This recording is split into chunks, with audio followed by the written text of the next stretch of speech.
तू खुद की खोज में निकल, तू किस लिए हताश है। तू खुद की खोज में निकल, तू किस लिए हताश है। तू चल, तेरे वजूद की आज समय को भी तलाश है।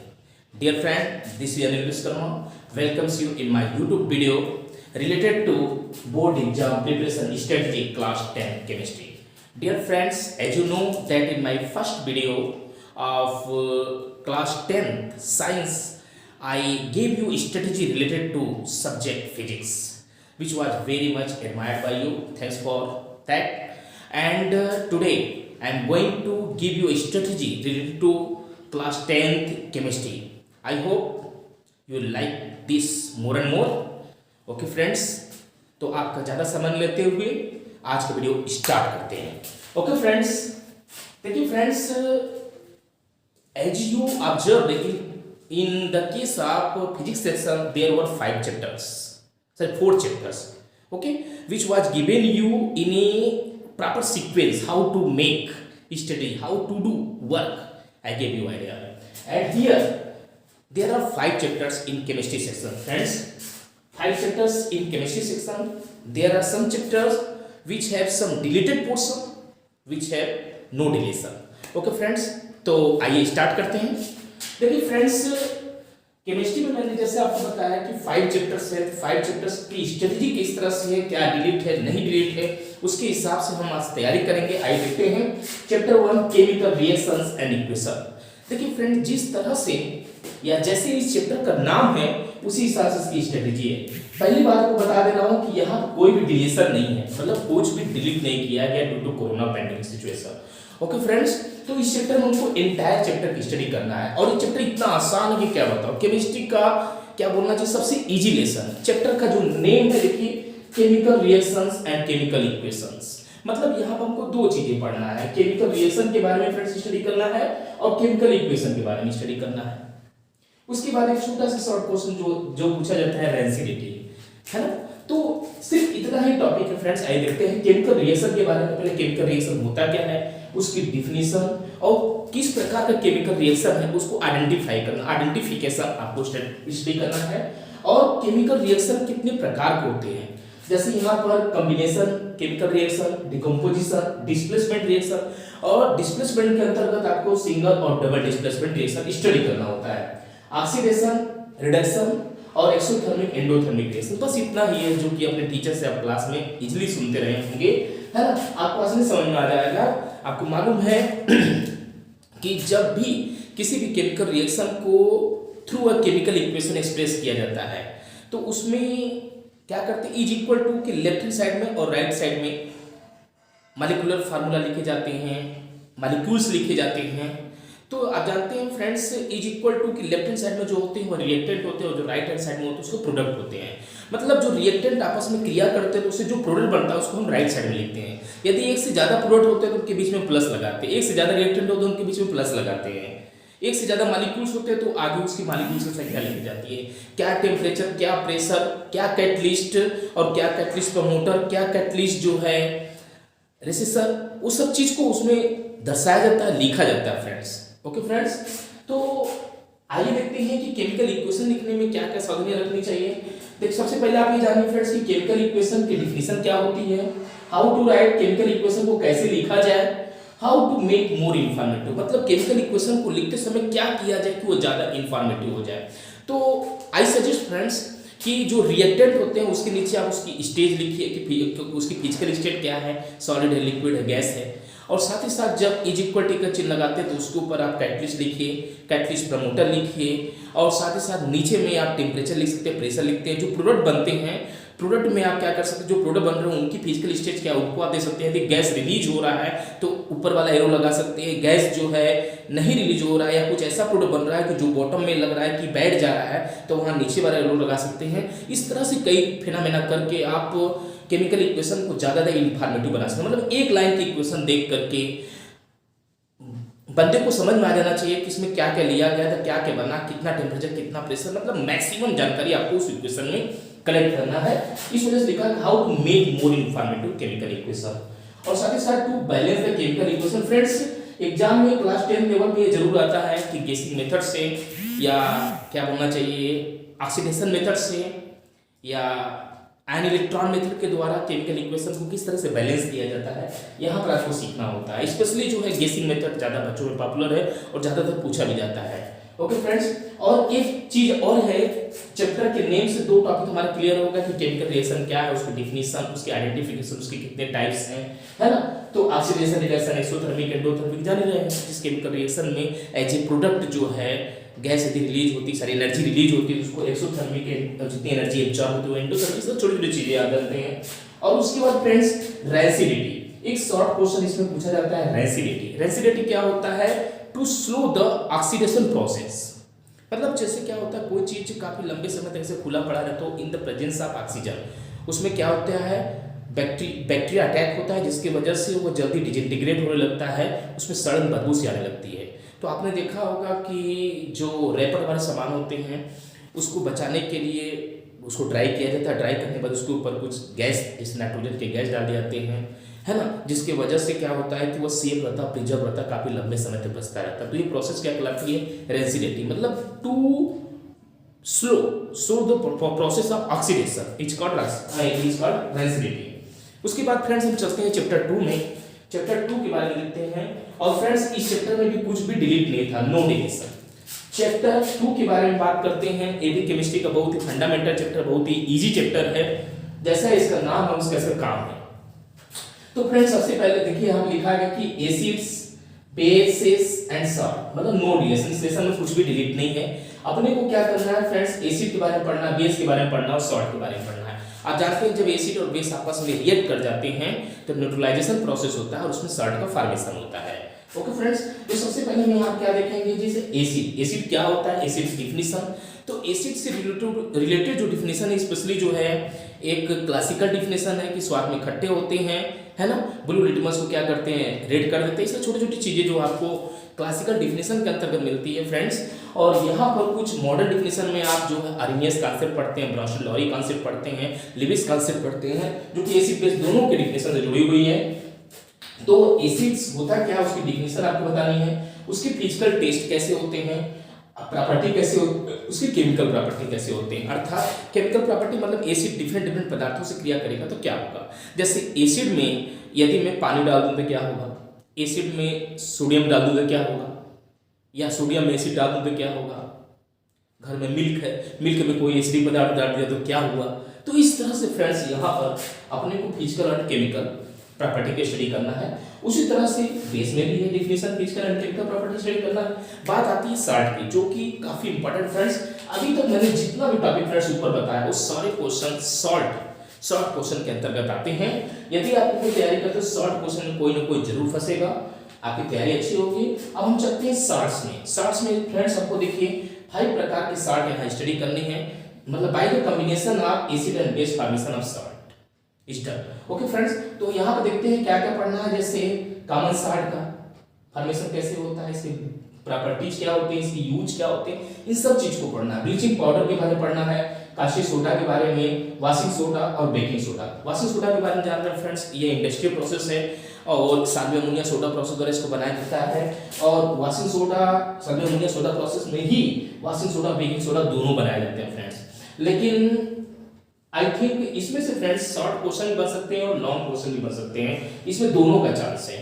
और शॉर्ट क्वेश्चन के अंदर कुछ और फ्रेंड्स यहाँ पर है, जैसे इंडिकेटर्स क्या होते हैं, वो कितने प्रकार के होते हैं, उनकी एग्जांपल्स बताइए, बस इतना ही है। और साथ ही साथ पीएच वैल्यू और पीएच स्केल। पीएच समझते हैं हाइड्रोजन पोटेंशियल, पीएच वैल्यू का डिफिनेशन क्या होता है, पीएच स्केल क्या होता है, उसके आधार पर कुछ न्यूमेरिकल आते हैं, पीएच वैल्यू के न्यूमेरिकल आते हैं। पीएच और पीएच वैल्यू में ही पीएच स्केल वाले कुछ जो है पॉइंट्स उसमें डाल दिए जाते हैं। जैसे मान लीजिए कि एच आयन कंसंट्रेशन कुछ दिया हुआ है, बोल देंगे इसका पीएच क्या होगा और इसका नेचर कैसा होगा। तो on the basis of pH scale you may be able to find out the nature of that given material. Okay friends, अब उसके बाद देखते हैं फ्रेंड्स, ये हमारा 2 चैप्टर कवर होता है फ्रेंड्स। दोनों चैप्टर बहुत ही आसान है, बहुत ही इजी है ना। और मैंने आपको बताया कि मैक्सिमम क्वेश्चन इसमें सॉल्ट वाले हैं, 1-2 क्वेश्चन जो इंडस्ट्रियल प्रोसेस है, जैसे मैंने आपको बताया साल्वियम अमोनिया सोडा प्रोसेस द्वारा वाशिंग सोडा की फॉर्मेशन, ये हमारा इंडस्ट्रियल लॉन्ग क्वेश्चन बन सकता है फ्रेंड्स। ओके, बाकी सब छोटे क्वेश्चन उतने बड़े नहीं है। हाँ, ब्लीचिंग पाउडर के बारे में आ सकता है, हेसन क्लेवर प्लांट के द्वारा इसको बनाया जाता है, हेसन क्लेवर प्लांट में बनाया जाता है। तो फ्रेंड्स आइए देखते हैं चैप्टर 3 के बारे में। चैप्टर 3 देखिए बहुत छोटा आपको दिखाई दे रहा है। चैप्टर 3 का जो नाम है क्या है friends, metals and non metals, metals and non metals. तो फ्रेंड्स यहाँ पर आप देखिए इस चैप्टर में जो बड़ी टॉपिक थी, जो लॉन्ग क्वेश्चन होते थे, उसको डिलीट कर दिया गया है। अर्थात आपको मेटलर्जी नहीं पढ़ना है, आपको कोरोजन नहीं पढ़ना है, उसका प्रिवेंशन नहीं पढ़ना है, ये सिलेबस रिड्यूस्ड है। ओके फ्रेंड्स, तो आपको पढ़ना क्या है और कैसे पढ़ना है, तो इसके लिए फ्रेंड्स मैं आपको बस यही बताऊंगा कि इस चैप्टर को जब आप खोलिएगा तो आपकी बुक में एक डिफरेंस होगा, physical and chemical difference between metals and non metals. सबसे पहले उस चार्ट को आप तैयार करिएगा। इस वजह से मैंने इसको रेड इंक से लिखा है फ्रेंड्स। रेड इंक से लिखने का पर्पज मेरा यही है कि यदि उस डिफरेंस को जो कि टेबल में दी गई है आपकी बुक में, सबसे पहले आप उसको तैयार कर लीजिए कि जैसे मेटल के क्या फिजिकल प्रॉपर्टी होते हैं, नॉन मेटल के क्या होते हैं, मेटल के क्या केमिकल प्रॉपर्टी होते हैं, नॉन मेटल क्या होते हैं। जो टेबल दिया हुआ है डिफरेंस वाला, सबसे पहले आप उसको तैयार कर लीजिए। उसके बाद इनको आप पढ़ेंगे तो आसानी से समझ में आ जाएगा। और साथ ही साथ एक क्वेश्चन फ्रेंड्स यहाँ शॉर्ट क्वेश्चन बनता है एलोय। एलोय फॉर्मेशन किस तरह से होता है। एलोय मतलब जानते हैं फ्रेंड्स क्या होता है, मिश्र धातु। किसी मेटल की स्ट्रेंथ को बढ़ाने के लिए एक से ज्यादा मेटल उसमें मिलाए जाते हैं। ओके फ्रेंड्स, तो एलोय फॉर्मेशन आपको यहाँ पढ़ना है। उसके बाद हम चलते हैं फ्रेंड जो चौथा चैप्टर जो सबसे बड़ा आपको दिखाई दे रहा है। इनफैक्ट ये बड़ा नहीं है बल्कि बड़ी मात्रा में रिड्यूस्ड है, तो आपके लिए तो अच्छी खबर है फ्रेंड्स। तो देखिए ये हमारा ऑर्गेनिक केमिस्ट्री का चैप्टर है, chapter 4, carbon and its compound. क्या है friends, carbon and its compound, मतलब कार्बन के बारे में पढ़ना है। कार्बन के जो कंपाउंड है, मतलब कार्बन में डिफरेंट प्रकार के फंक्शनल ग्रुप लग जाएंगे तो क्या होगा, कार्बन से ही डिराइव होकर के मेथेन, एथेन, प्रोपेन, ब्यूटेन जैसे एल्केन, एल्कीन, एल्काइन ये सब बनेंगे। ये सब चीजों को हम यहाँ स्टडी करेंगे फ्रेंड्स। तो सबसे पहले हम देखते हैं डिलीट क्या है, क्या हमको नहीं पढ़ना है इस चैप्टर का। तो देखिए friends, nomenclature of carbon compound जिसमें फंक्शनल ग्रुप पाया जाता हो, मतलब halogen functional group, alcohol functional group, ketone, aldehyde, alkene and alkynes, इस सारे को रिड्यूस कर दिया गया फ्रेंड्स। और उसके बाद देखिए डिफरेंस बिटवीन जो सैचुरेटेड एंड अनसैचुरेटेड हाइड्रोकार्बन था फ्रेंड्स, उसको भी हटा दिया गया है। और केमिकल प्रॉपर्टी कार्बन कंपाउंड्स के जो थे उनको भी हटा दिया गया, जिसके अंतर्गत combustion, oxidation, addition and substitution reaction आते हैं। इस सारे को रिड्यूस कर दिया गया, हटा दिया गया है। उसके बाद friends ethanol and ethanoic acid, तो इसके बाद फ्रेंड्स हम लोग क्या लिखते हैं, हमको एथेनॉल और एथेनोइक एसिड में प्रॉपर्टी और यूजेज को हटा दिया गया है। मतलब method of preparation of ethanol, method of preparation of ethanoic acid आपको पढ़ना है। तो एथेनॉल मतलब एथिल अल्कोहल, जिसको वाइन भी बोला जाता है, और एथेनोइक एसिड मतलब क्या होता है फ्रेंड्स, एसिटिक एसिड। ओके, तो यहाँ पर उसको बनाने की मेथड को स्टडी करना है। सोप्स और डिटर्जेंट जो बहुत ही इंपॉर्टेंट क्वेश्चन हुआ करते थे, इनको भी रिड्यूस कर दिया गया। फ्रेंड आपके लिए तो मजे की बात है कि ये सारे टॉपिक क्या है, डिलीटेड है, ये आपको तो पढ़ना ही नहीं है। तो पढ़ना क्या है, तो ये देखिए मेरे फ्रेंड्स यहाँ पर अरेंजमेंट कर रखा है टू स्टडी, मतलब अपने पढ़ना है। क्या पढ़ना है फ्रेंड्स, पहला टॉपिक कोवैलेंट बॉन्डिंग पढ़ना है, प्रॉपर्टीज ऑफ कोवैलेंट कंपाउंड्स पढ़ना है। मतलब कोवैलेंट बॉन्डिंग ये सब मॉलिक्यूल्स में पढ़ना है कि hydrogen, oxygen, chlorine, nitrogen, methane, ammonia, water और सल्फर के मॉलिक्यूल्स, और सल्फर के मॉलिक्यूल्स, ये वाटर जो है दोबारा रिपीट हो गया फ्रेंड्स। तो इस तरह से इनके बीच में हमको क्या करना है फ्रेंड्स, कोवैलेंट बॉन्डिंग के बारे में पढ़ना है कि किस प्रकार की कोवैलेंट बॉन्डिंग होगी, मतलब इनका स्ट्रक्चर किस तरह से होगा, bonded with covalent bond. Okay friends, तो इनका स्ट्रक्चर आपको पढ़ना है, और साथ ही साथ कोवैलेंट कंपाउंड के क्या प्रॉपर्टीज होते हैं ये इसको पढ़ना है चैप्टर में। उसके बाद फ्रेंड्स एलोट्रॉप्स, कार्बन के एलोट्रॉप जो कि बहुत ही खास है, डायमंड, ग्रेफाइट और फुलरेंस। तो इसमें से फ्रेंड्स जो है कोई ना कोई एक एग्जाम में जरूर आ सकता है, ये लॉन्ग क्वेश्चन में भी आ सकता है, शॉर्ट क्वेश्चन में भी आ सकता है फ्रेंड्स। उसके बाद कार्बन की वर्सेटाइल नेचर, वर्सेटाइल नेचर मतलब मल्टी पर्पज, आप बोलना चाहिए मल्टी फंक्शनल नेचर, या एक से ज्यादा बहुमुखी प्रतिभा गधनी है कार्बन। तो कार्बन की वर्सेटाइल नेचर को अपने देखना है, इसकी ऑलराउंडर परफॉर्मेंस को देखना है। ये टेट्रावैलेंसी भी होता है, ये मल्टीपल बॉन्ड भी बनाता है, और ये कैटेनेशन करता है। कैटेनेशन मतलब क्या होता है, चेन बनाता है, कार्बन की एक लंबी चेन भी बना सकता है। जैसे आपने ऑक्टेन में नोनेन में आपने देखा होगा कार्बन की एक लंबी चेन तैयार होती है। तो लंबी चेन बनाने की कैपेबिलिटी इसमें होती है, कैटेनेशन होती है। और साथ ही साथ फ्रेंड्स आईपीएसी ने इस चैप्टर कार्बन ऑर्गेनिक केमिस्ट्री का तो क्या कहते हैं, आईपीएसी जरूर पूछा जाएगा। तो आईपीएसी आइसोमेरिज्म जानते हैं, एक ही मॉलिक्यूलर फार्मूला के द्वारा जब दो या दो से अधिक स्ट्रक्चर फार्मूला किए जाते हैं तो उसको हम क्या बोलते हैं, आइसोमेरिज्म। होमोलोगस सीरीज मतलब क्या होता है फ्रेंड्स, जैसे एल्केन हो गया, एल्केन के अंतर्गत मेथेन, एथेन, प्रोपेन, ब्यूटेन जैसे एक सीरीज बनाना है। ओके फ्रेंड्स, तो इस तरह से होमोलोगस सीरीज होगी जिसमें एक कार्बन और 2 हाइड्रोजन जुड़ते चले जाएंगे और नीचे वाले एक सीरीज प्राप्त होगी, नीचे वाले जो है कंपाउंड्स प्राप्त होते चले जाएंगे और एक लंबी सी चेन तैयार हो जाएगी, एक सीरीज तैयार हो जाएगी। फंक्शनल ग्रुप के बारे में पढ़ना है, जो मैंने आपको कुछ यहाँ चर्चा किया है सर। कुछ और फंक्शनल ग्रुप के बारे में पढ़ना है फ्रेंड्स, फ्यूल्स के बारे में पढ़ना है, फ्लेम्स के बारे में पढ़ना है ना। जैसे यहाँ कोयला, पेट्रोलियम जैसे पदार्थ हो गए। फ्लेम जो है जैसे ब्लू कलर का, येलो कलर की जो आग निकल रही है, ज्वाला जो निकल रही है, फ्लेम निकल रही है, वो सबको हमको यहाँ स्टडी करना है। और साथ ही साथ फ्रेंड मैंने जैसे यहाँ चर्चा किया कि एथेनॉल और एथेनॉल में से प्रॉपर्टी और यूज को डिलीट केवल किया है, तो सिंपल सी बात है इनकी प्रिपरेशन, मेथड्स ऑफ प्रिपरेशन पूछा जाएगा। एथेनॉल को एथिल अल्कोहल भी बोलते हैं और एथेनोइक एसिड को एसिटिक एसिड भी बोलते हैं, जो कि मैंने फार्मूला यहाँ पर लिख रखा है फ्रेंड्स। उसके बाद हम चलते हैं हमारा 5वां chapter, periodic classification of elements. Periodic classification of elements, यहाँ देखिए फ्रेंड्स इस चैप्टर में कोई भी डिलीट नहीं है और पूरी तरह से थ्योरेटिकल है और इसको तैयार करने का जो सीक्वेंस है मैंने इसको 4 पार्ट में बांट रखा है। यदि उन 4 पार्ट के थ्रू आप यदि इसको तैयार करें तो आपको ये काफी आसान होगा। देखिए फ्रेंड्स, सबसे पहले मैं यहाँ पर लिखा हूँ अर्लियर कॉन्सेप्ट। अर्लियर कॉन्सेप्ट मतलब कहने मतलब है जैसे क्लासिफिकेशन ऑफ एलिमेंट्स की जो अर्लियर कॉन्सेप्ट थे, मतलब मेंडलीव जी के आने से पहले जो कॉन्सेप्ट थे, जिसमें आप डोब्राइगर प्रायड को देखिएगा, न्यूलैंड लॉ ऑफ ऑक्टेव देखिए, दोनों क्वेश्चन अपने में बहुत इंपॉर्टेंट और शॉर्ट क्वेश्चन पूछे जाते हैं। ये 1817 में 1866 में दिया गया। उसके बाद मेंडलीव जी आए जिन्होंने अपना पीरियड टेबल दिया 1869 में।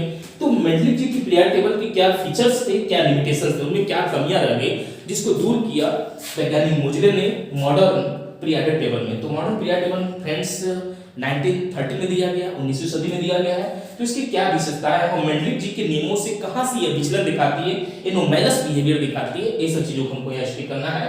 और साथ ही साथ फ्रेंड्स एक इंपॉर्टेंट क्वेश्चन बनता है कि किस तरह से हम जो है मॉडर्न पीरियड टेबल में किसी भी एलिमेंट्स की पोजीशन पता कर सकते हैं कि वह किस पीरियड में पाया जा रहा है, किस ग्रुप में पाया जा रहा है। और उसके बाद फ्रेंड्स जो हमारा चौथा डी वाला ऑप्शन हुआ क्या, trends in the modern period table. मतलब कहने का मतलब वेरिएशन अलोंग द पीरियड या अलोंग द ग्रुप। कहने का मतलब है कि मॉडर्न पीरियड टेबल में आप टॉप टू बॉटम ग्रुप में आते हैं या लेफ्ट टू राइट पीरियड्स में जाते हैं। तो वैलेंसी में, एटॉमिक साइड में, मेटलिक में, नॉन मेटलिक कैरेक्टर्स में, इलेक्ट्रोमैग्नेट इलेक्ट्रोनेगेटिविटी में और नेचर ऑफ ऑक्साइड में क्या वेरिएशन आएगा। मतलब कहने का मतलब जैसे हमने वैलेंसी ले लिया, वैलेंसी जो है ग्रुप में टॉप टू बॉटम आते हैं तो वो घटेगा कि बढ़ेगा, लेफ्ट टू राइट जाते हैं तो घटेगा कि बढ़ेगा। मतलब along the group along the period आपको स्टडी करना है फ्रेंड्स। तो आई थिंक आज आपको समझ में आएगा केमिस्ट्री का स्ट्रेटेजी क्या है, केमिस्ट्री को किस तरह से तैयार करना है, किस तरह से कॉन्फिडेंस जनरेट करना है। तो फ्रेंड्स